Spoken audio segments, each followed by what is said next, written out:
I know you're learning the halachos of Nosein Ta'am Lifgam, so I was asked to talk about a specific example of Nosein Ta'am Lifgam, and then I have two other examples that we're going to talk about.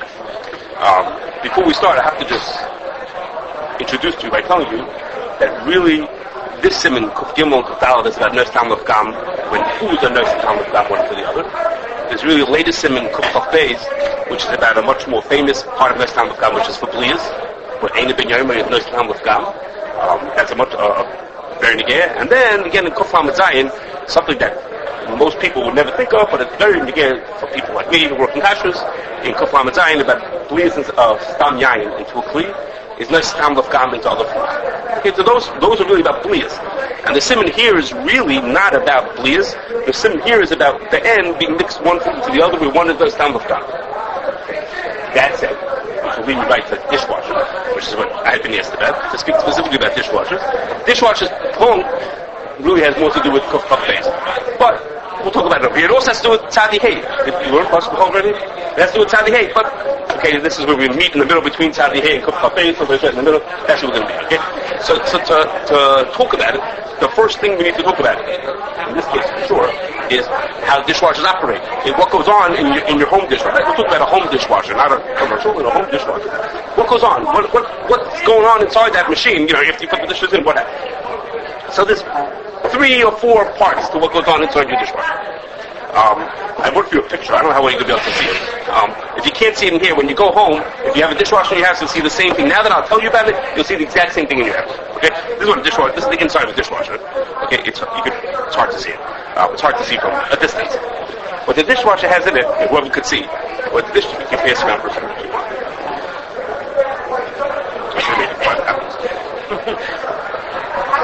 What the dishwasher has inside of it is, you see, I just need to take that for later, for the other part. Okay, the back of the page. Okay, which is, when you put the dishes in, you put your dishes in a rack, and you roll them into the dishwasher. If you look underneath the bottom rack, you'll see that there's a little reservoir, a little like pool where water could collect. Okay, if you may not notice it at first. If you're paying attention, you'll see it's not flat on the bottom. It's sunk in to hold water into. And what happens is when you wash your dishes, water collects in there, and in there there's a heating coil. You can see a metal thing that goes all the way around. It's a heating coil to heat up the water that's inside of there. And what happens is like this. When you first put in your dishes, the first thing that happens is water spritzes all over your dishes and just rinses it clean. I forgot to mention, that water that sits on the bottom shoots out of your dishes from an arm on the bottom and an arm on the top. The thing that spins around has holes in it and what? The propeller. It looks like a propeller. It's really going to squirt water at your dishes. So the water goes from that bottom pool through those things that spin around, hit your dishes, and falls back onto the floor again. So when before the first is just the rinse to get up the biggest schmutz off of your dishes. There's no heat on that water. The water just comes in, and as soon as you turn on your dishwasher, it starts squirting. It's not heating up the water, just squirting for a couple of minutes, just to get up the biggest pieces of schmutz off your dishes. That's the first cycle. Then that water drains out. All that water that came down drains out, and water now starts to fill in again into the reservoir, but this time, and through those arms, but this time the electric coil goes on. As soon as that happens, this second cycle, the wash cycle, the little place where you put the soap into pops open. And when you fill your dishwasher, you put the soap into, this second cycle, the washing cycle, that pops open, and all the soap that's in there falls into the water. So as the water's starting to spritz in your dishes, it spritzes right away, but it's not hot yet, but it's as the coil on the bottom is heating it up. So it comes into your dishwasher at whatever temperature, and it's getting hotter and hotter as it's spritzing on your dishes, because it's hitting the dish, falling back onto the bottom, and it's getting heated by this coil that's sitting there on the bottom. It actually pulls hot water from your hot water tank. It does. But this cycle pulls from your hot water tank. That water is borderline not so nice, right? Depending on how hot you keep it, that's good. Depends on how you keep it. The real heat is being done by this electric coil, and there's a thermostat in there. And it's heading for a certain temperature. What is it? Seawater getting again? Right, what happens is as the water hits your dish, it falls back into the reservoir on the bottom, and you heat it again and again. So the first thing, starts with that whatever came in from the hot water tank. In a normal house, it's about 120. Mine like borderline outside this one, depending on what the temperature set for. But then it gets heated up too, depending on how good your dishwasher is, between 130 and 170. So depending, the hotter ones is for a better dishwasher will go to a higher temperature. The simpler dishwashers go to a lower temperature, just to get it off. So the bulk of the dirt was washed up just with a rinse, just like you do it in your sink, just a little rinsing. But then this hotter water is hitting your dishes, and of course when we get to the simmon, what's important to us is that's the hot wash is with soap in it. But that's when the soap falls out. After that cycle goes, after that cycle is finished, the water drains again, the coil goes off. Some dishwashers will now have a cold rinse. Some do and some don't. But then there's a hot rinse afterwards. Again, the reservoir fills up. We've drained everything out now. The reservoir fills up. The water spritzes around, and it's being heated again to sanitize it. Right? And all the mamoshus. And all the mamoshus is gone. Everything was washed off with the soap in the long cycle, and then it drained out the bottom. And now we just get a long sanitizing cycle, which is to say to kill the germs that are on your dishes. Now we got rid of all the dirt off the dishes. Now it kills it with just hot water on it. Again, the same kind of hot water, but this time there's no soap. The soap is gone. There's only one time for that thing to pop open. It pops open for the main cycle, the washing cycle. And some of them have two because people want to put in a softener together with other things. Right, but those soap in both of them. But Derek Klal, those pop open together. They're for sure not there by the last cycle. Sometimes you may have it for your rinse at the beginning and then for your soap. But at the end rinse is just a plain water rinse. At the end, the idea is once we've gotten all the dirt off, now we're ready to sanitize the dish to make it, get rid of the germs that are on there. That's no soap. It's just plain old hot water. Okay? So those are the cycles that the dishwasher went through to get to. Okay. Now before we... When it gets drained out the bottom, it drains. Each cycle it drains. After the first rinse, it drained out. Because once it got rid of all the dishes, what does it want the dirt, the food to be? Now again, it's not perfect. Right. If you look at it, you can see yourself that sometimes a little bit on the bottom, but we're talking a minimal amount was left on the bottom. But just about everything gets drained out the bottom. It's not perfect. Well, basically, it's all drained out. Okay, now before we get to the real, like I say, the Shiloh part, right? I'm going to have to distract you out of the simon again. Okay, just to clear, what's the status of that dishwasher? Is it a cleavation or a cliche? Okay, it's really not negated directly to whether it's Nosein Ta'am Lifgam, but to hear the question, we need to just go through it. I'm just going to go briefly. You probably talked about this once before. What should be the status of that thing? And it's very important, really, for whether blias could happen. That's not really what I want to focus on. I'm going to focus on a different part. But whether blias could happen, of course, it's very important as a cleavation or cliche. Okay, the most classic child in the dishwasher. You know what I mean? I put a milk fork into the classic dishwasher, so what is it? Well, if it's a cleavation or cliche, it makes a big difference. Well, what it is, that's very important. We'll just go that quickly. 3 reasons why it might be a cleavation. Okay, 3 reasons why it might or might not be a cleavation. The first one is, well, the reservoir on the bottom. That reservoir on the bottom, water sits in there, and there's a heating coil in it. It's mamish ala eish. There's a fire. They're cooking up the water in that bottom reservoir. So the first thing is the bottom reservoir itself. Okay, that bottom reservoir is a cleavation. You can't get away from that. There's mamish water cooking in there. Okay, but that's only for the reservoir. The reservoir is not really our shiloh. Nobody really, so to speak, cares what goes on in the reservoir. It's like saying, is the floor of my kitchen milk and sufflations? I mean, who cares? It's not important whether it's milk and sufflations. There's no nafkamina. There's nothing in there. There's no dishes in there. Okay, what's negated to us is maybe the rest of it should be a cleavation, because there's a din in Tafnum Aleph, and Hagos Kelum, something called Hevel HaKadeva. The Mechaber says, Halacha Yudalad, says that if you have a pot, and you cook, in this case, chametz in that pot, then the cover of the pot has to be kasher as a cleavation. We don't say that the cover kasher like Iri cleavation, but rather the cover has to be covered as cleavation. Why? Nothing cooks in it. The cover doesn't touch any food. The cover is sitting on top of, a few inches above the food. Why does it have to be kasher? Why does it have to be kasher as a cleavation? It should be kasher as Iri cleavation, because Zayah hits it from the pot. Where does it come to be a cleavation? So the reason is because there's something higher than Zayah. There's 3 levels of blias of when things don't touch each other. One is Reicha, we say Reicha Lad Nosef, but the other is Reicha Lad Nosef. Another one is Zayah, that's when the vapor is coming out of something that you're cooking a liquid, causes Zayah. And then the highest level is what's in there, in Tafnum Aleph, it's called Hevel HaKadeva, where there's such a thick cloud, there's such a mamoshes of steam in that little headspace on top, between the top of the soup and the top of the pot. There's such a little space, there's such a buildup in there, we consider it as if it's solid, as if it's completely filled up with the end.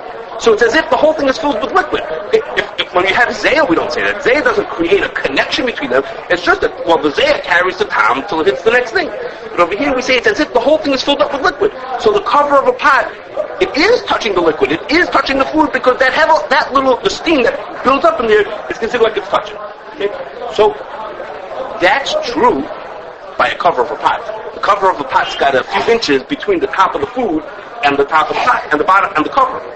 But in the dishwasher, the reservoir is all the way down on the bottom. It's 2 inches of water on the bottom, and it's 2 feet on top of it of empty air. That doesn't qualify to help out there. That's not close enough to say that this should be considered mamish the cleavation. Nah, this is not a cleavation. This is a case of Zayah. Okay, this is what we would think of as being an Eruv cleavation because the water from the bottom is being spritzed on the other thing, so it's an Eruv. The vapor, the buildup of Zayah that's in there, that's Zayah. That's not enough to be considered have up there. No distinguishing between the bottom rack and the top rack. Even the bottom rack doesn't qualify for that. To make hevel there, you have to have such a small amount of space that the buildup is in there is like a thick cloud. It's like a heavy amount of Zayah gets built up in there. In your dishwasher, you have so much space, especially compared to the amount of water.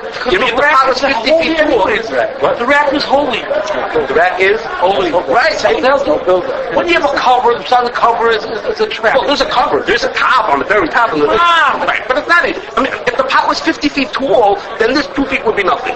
Relative to the whole pot, we would say, no, this little 2 feet, that's nothing. But the pot is only 2 inches high. There's only a little bit on the bottom. It's almost 2 inches on the bottom. Okay?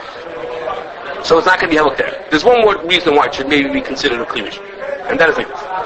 Tyson says in Shabbos, what's the difference between the cleavage and the klisheni?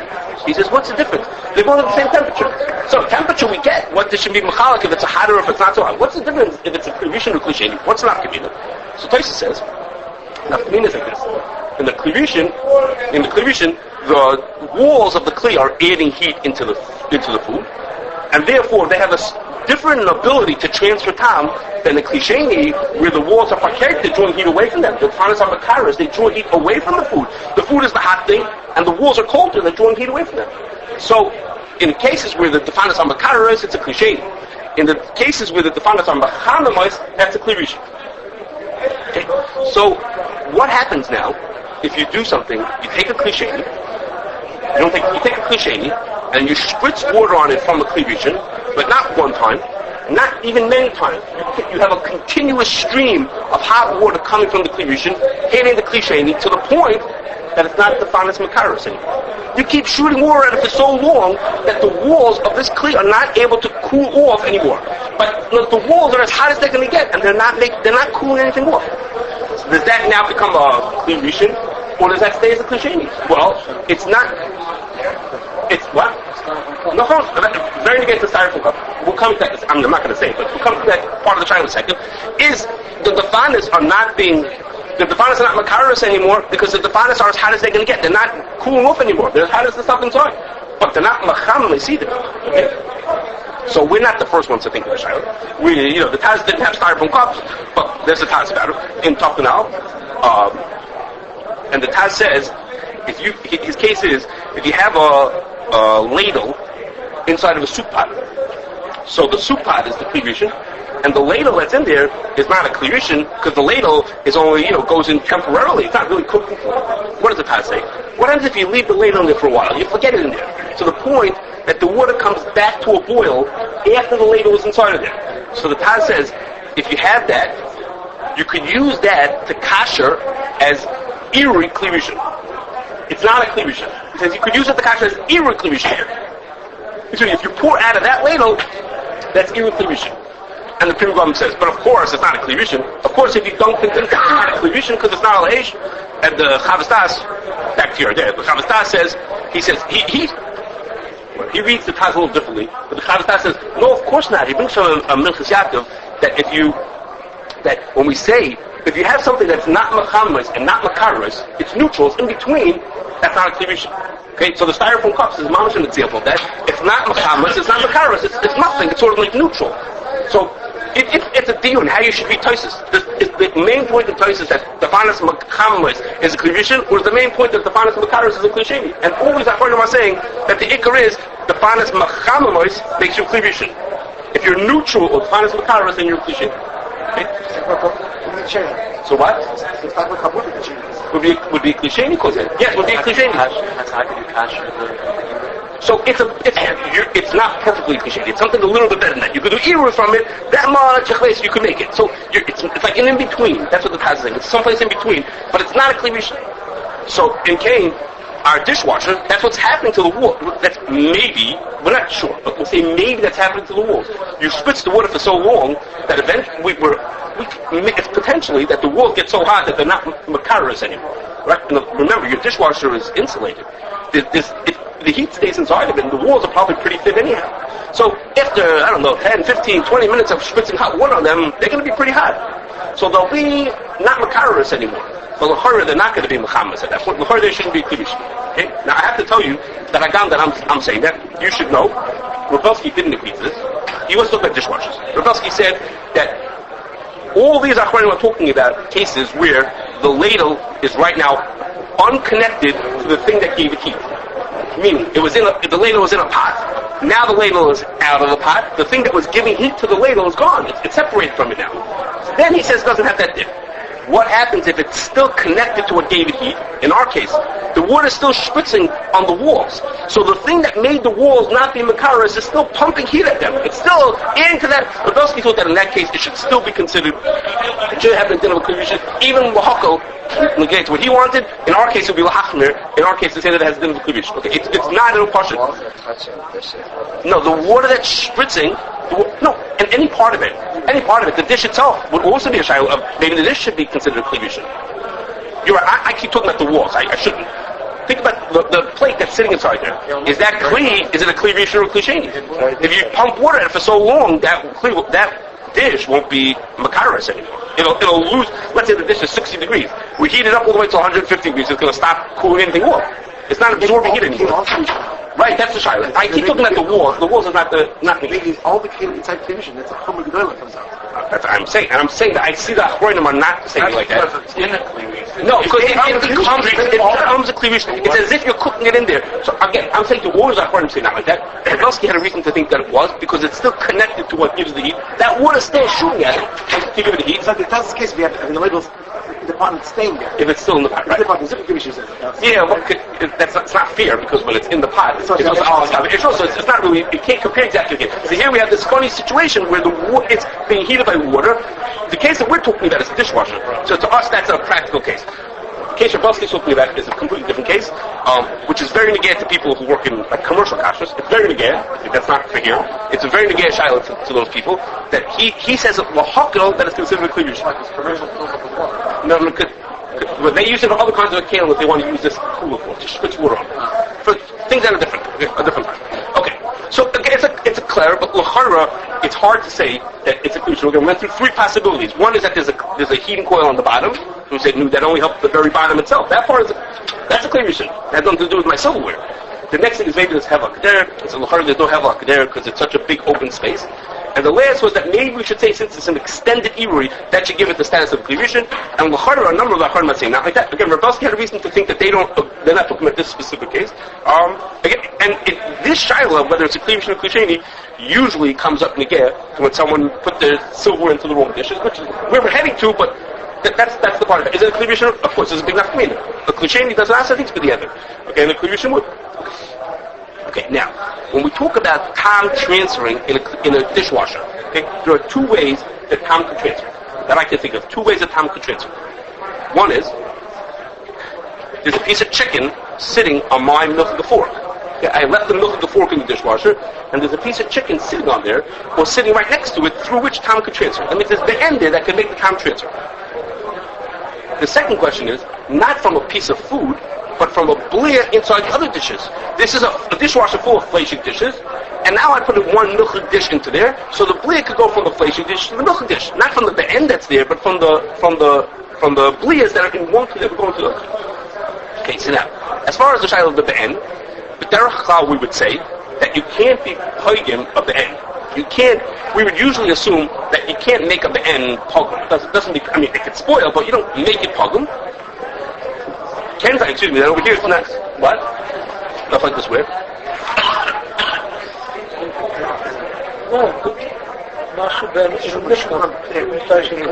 Okay. But he says that the one matter is really that few much the end out of it. But you don't want to... That's talking about when it's Ein Ben Yarmah?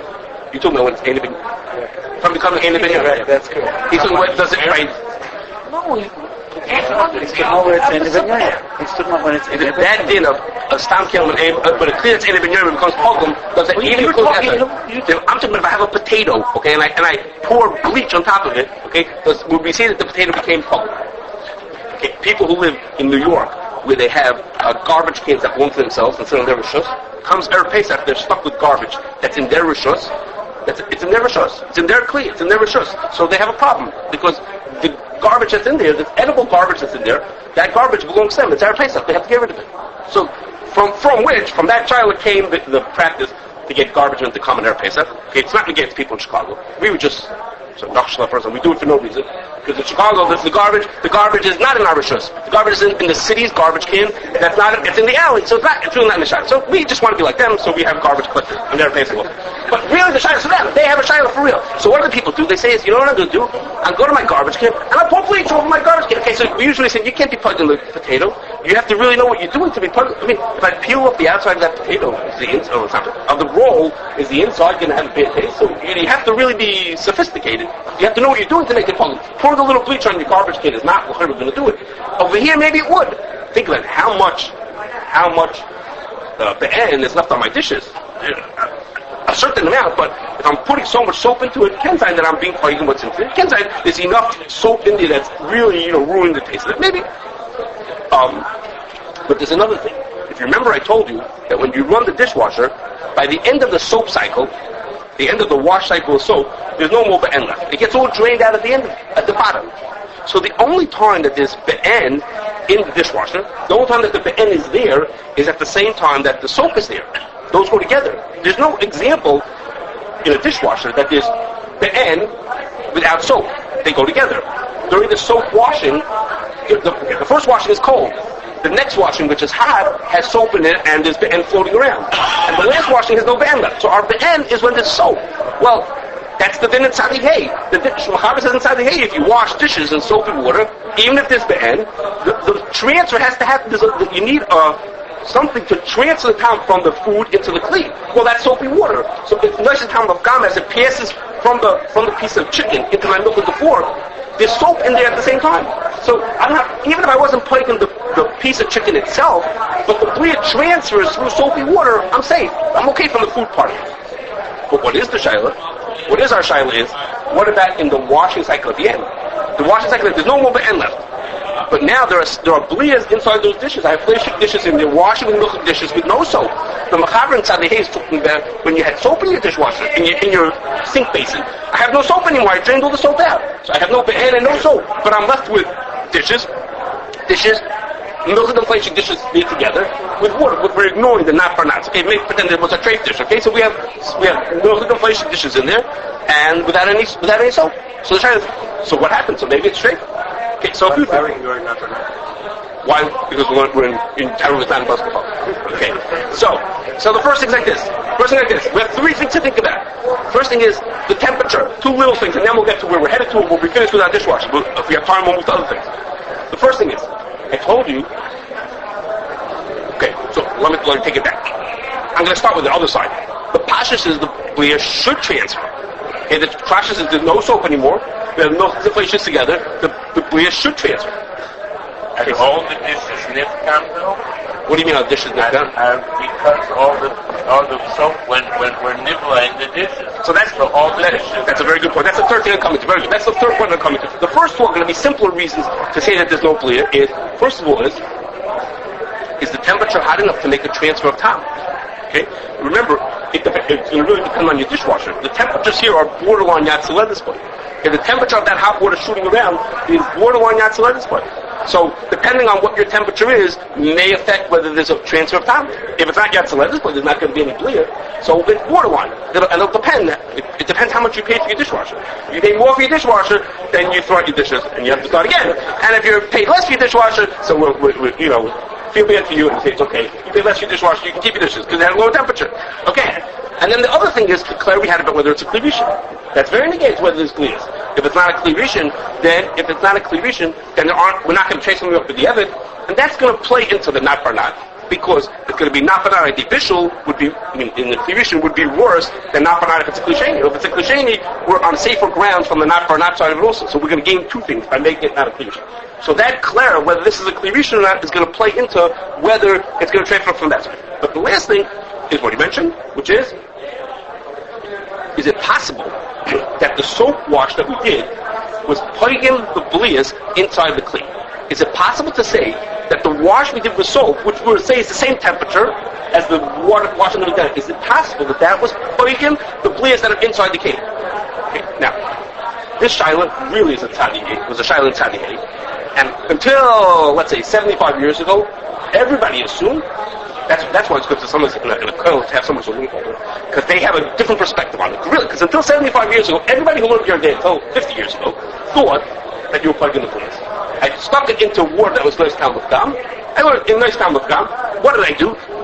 Any blias that are in there have now absorbed the soapy taste, the problem taste of the soap, so that they're worthless. They can't answer anything else afterwards, because we're going to find out that a blia that's Lifgam inside of a kli can't shape something else up. That's what you would have said. Came along Kashrus.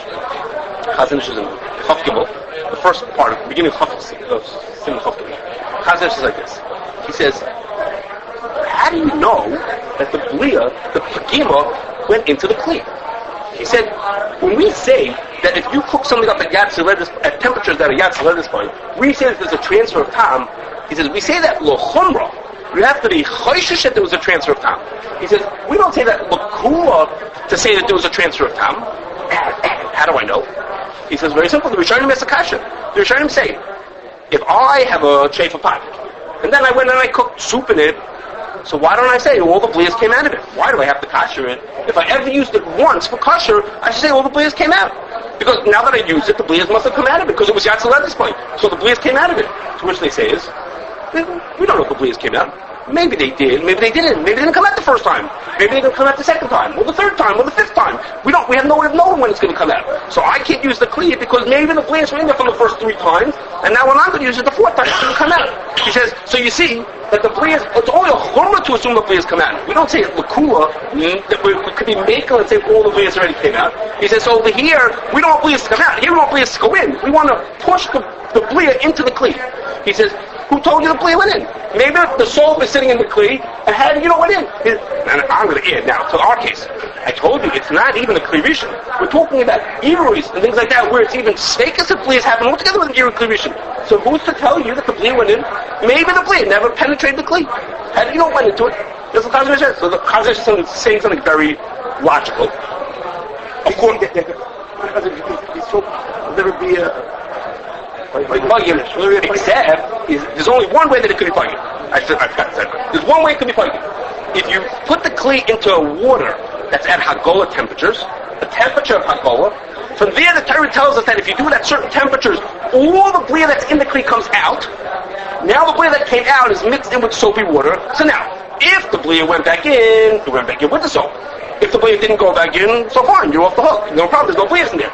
If you put it at Hagolah temperatures, then the blia all came out. If it went back in, you're okay. So the Chazon says, if you want to be, so to speak, Pegimah kli, what you have to do is do it at that Pegimah at Hagolah temperatures. If you do it at Hagolah temperatures, then you're off the hook. Then you're fine. Then either there's no blia there, or if there's blia, it went back together with the soap. But otherwise, you just push Pegimah in. I'm sorry, Pegimah, you can't do it. No such thing. You can't get Pegimah into a kli. So, according to the Chazon, if if the dishes were only used in a way like this, through Irui and through at these low temperatures, you might be okay. What about Dafka? Was it like that?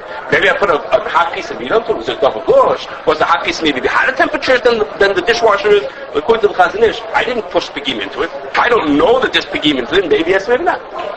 You should know. But people before the Chazon, and still people who you ask, before that, will tell you, the Pegimah goes and they say, look, tell me something. Let's say I have a treif dish. I use a dish I go into McDonald's and I take a dish out of it.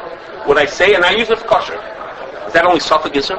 Do I say, Suffolk Isser, I don't know, we mitzvah to a sex maker. I say, it's only a Suffolk. Maybe the Pegimah didn't go in. Maybe the Bli didn't go in. The chazan that they made it, maybe didn't go in. Of course not.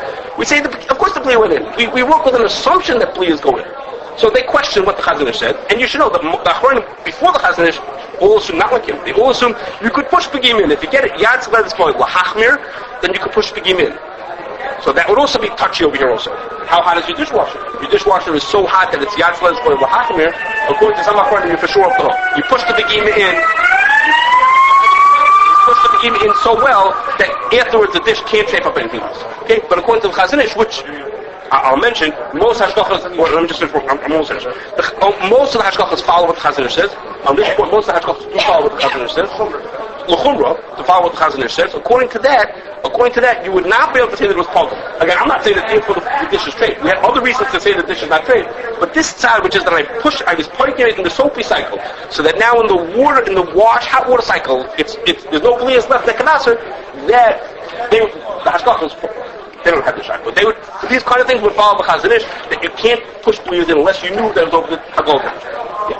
You're saying that you like Chazanish, isn't it like this all preparing this soap right away? I think during the soap cycle. So our shaila is during the hot water cycle after the soap cycle. During the soap cycle, you're right. No gliyas can transfer because they have to pass through the soap.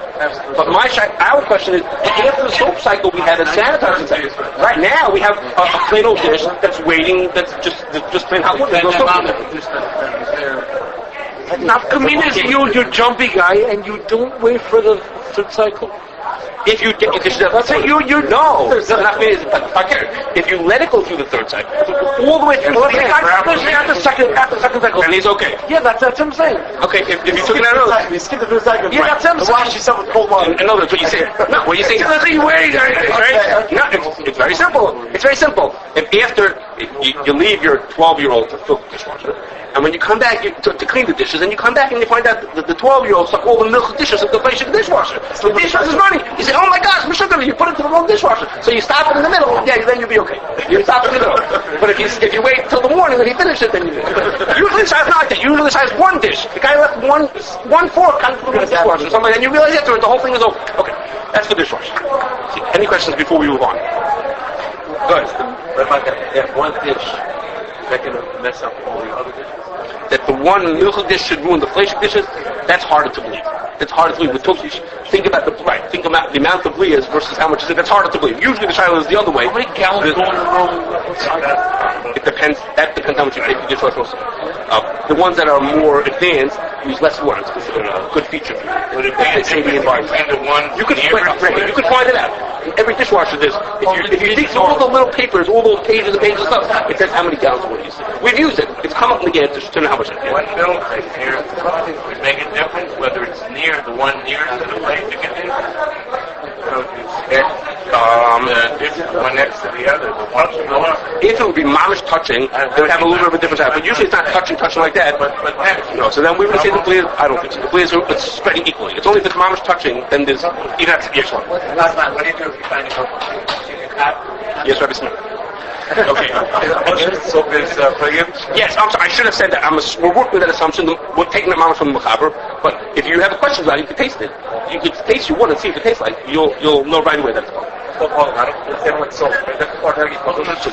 said, what does it say here? Avil Tom Pug, whatever, yeah. It doesn't have to be completely cold, but it has to just be that it gives a bad taste. It has to just affect the taste negatively, you know? So,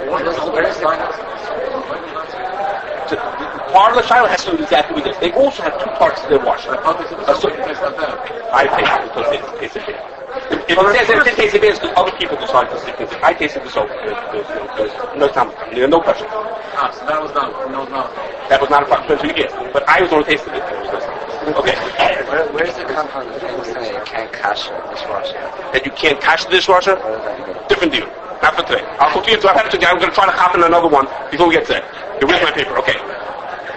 We're going to do something now that has to do with Simon Aleph, with Sif Aleph. We're not going to have time. There's something for Sif Beis also, which is connected. Okay, we'll do Sif Aleph. Okay. There's I don't know if you saw it. but there's a very important Chavos Das, the first Chavos Das in Kuf Gimel. Very, very, very much, very important for lots of things. Has a lot of nafkaminas to us, and I'm going to tell you nafkaminas to the people who deal with commercial kashrus. Okay, this is a commercial kashrus question. I'll tell you the Claire, you'll hear the Claire, and I'll give you the example that has to do.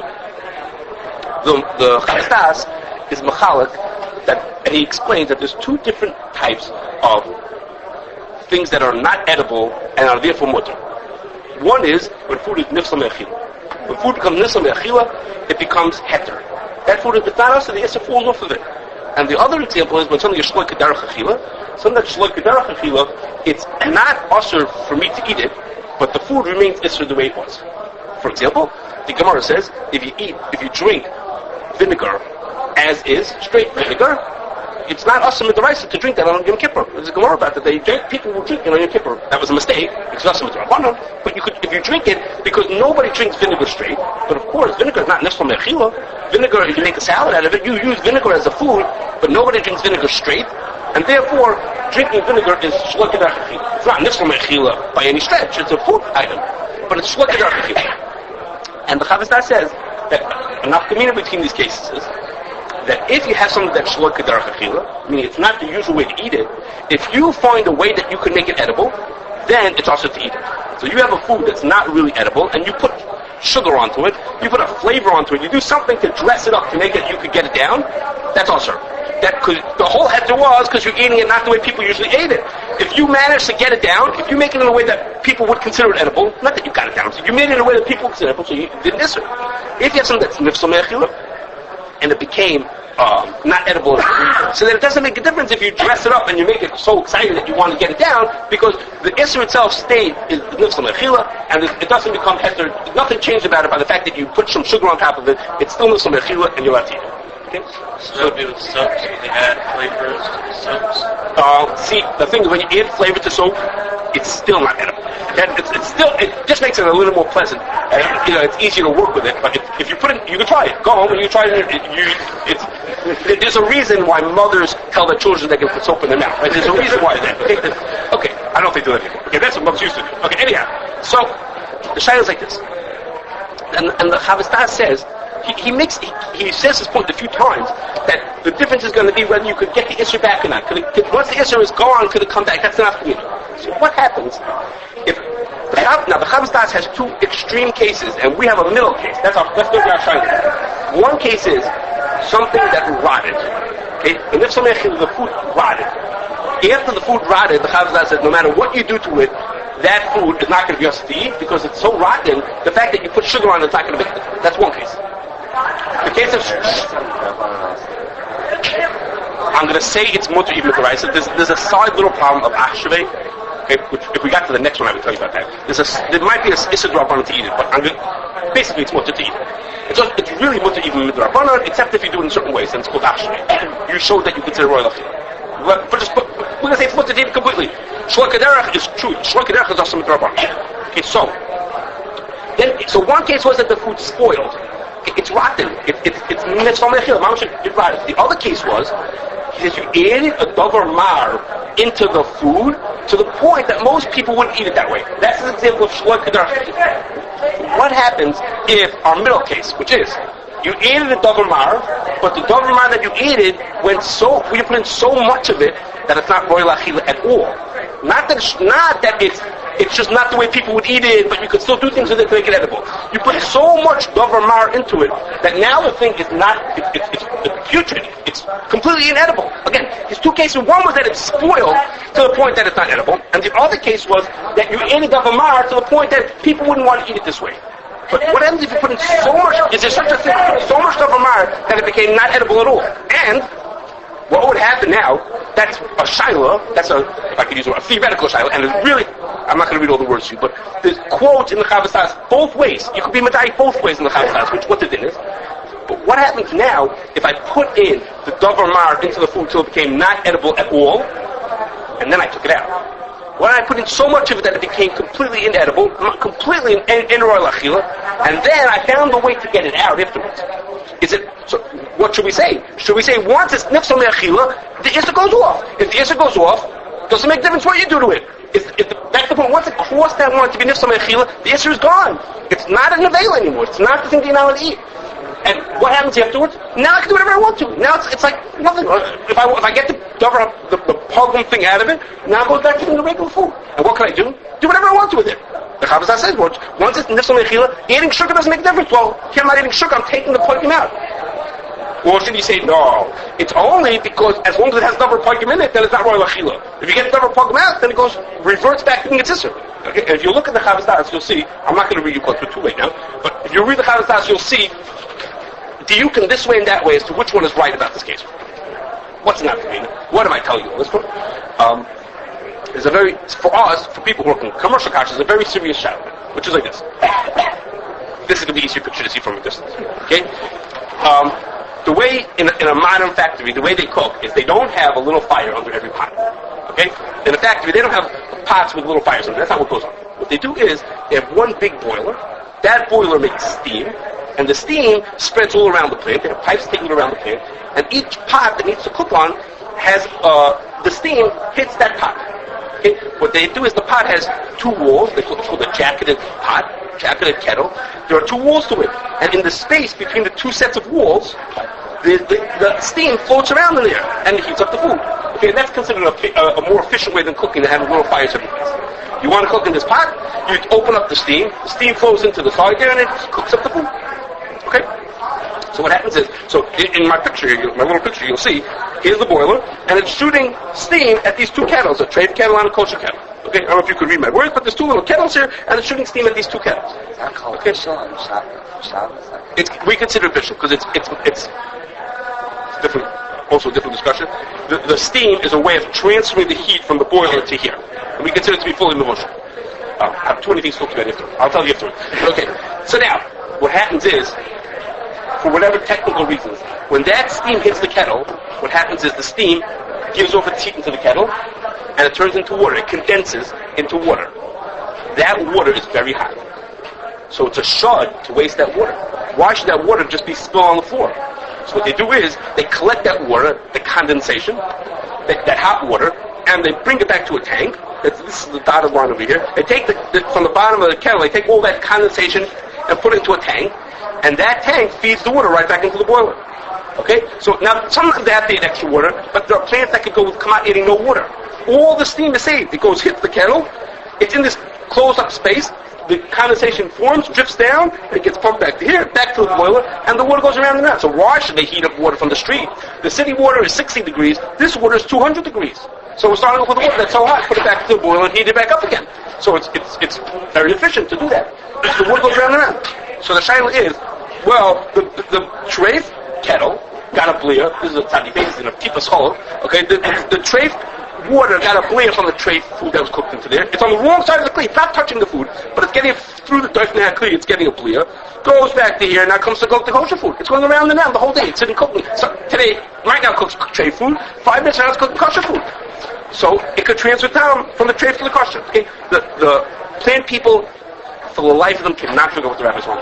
They say, Rabbi, but don't you get it? It doesn't touch the food. It doesn't touch it.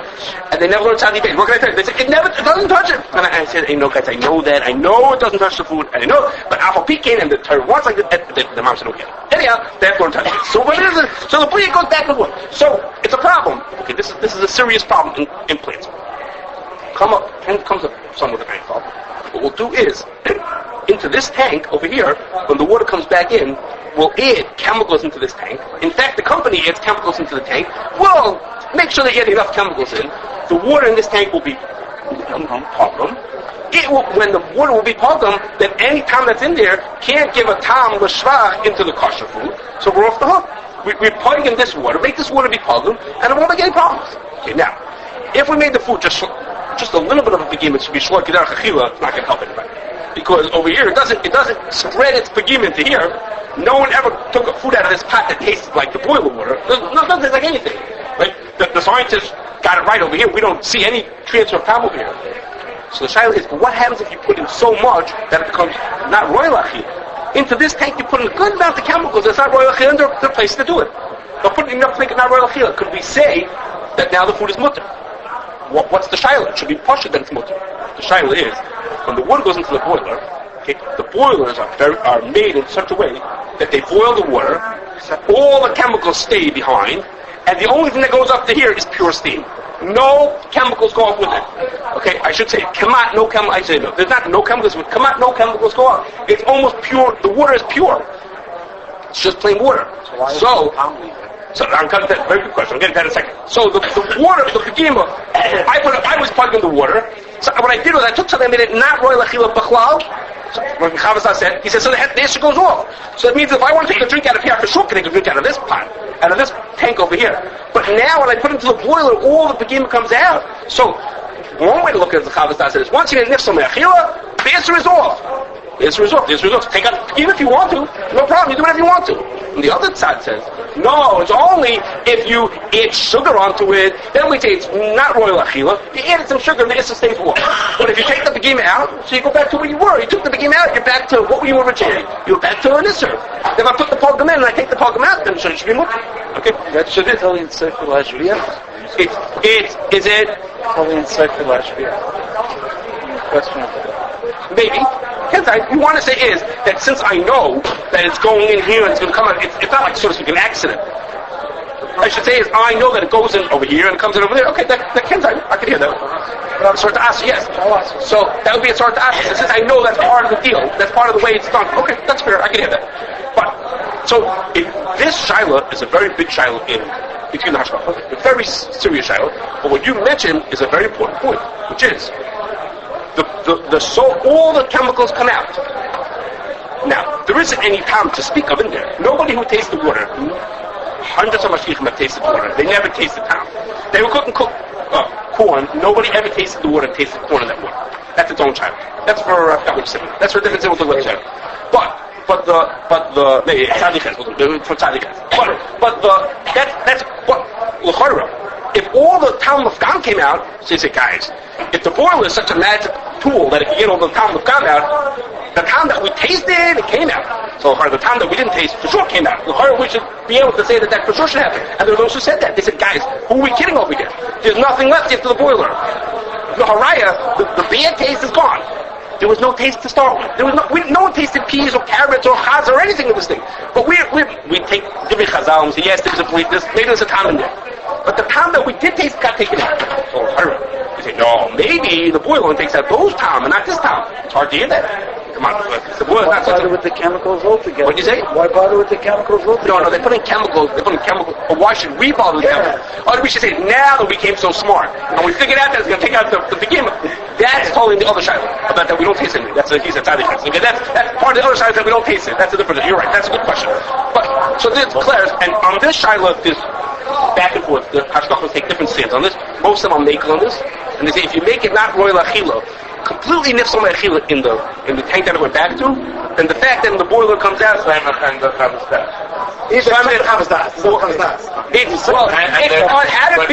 Chavasah. You'll look again at the Chavasah. You'll see you can both ways. That's to be sort of that's considered. Once it became nifsal me'achila, the issue is completely off, and now you can stand on your head and come up. Or on this compromise, which is saying, well, whatever believes in there are taken out also. Somehow, okay, we didn't get to halacha base.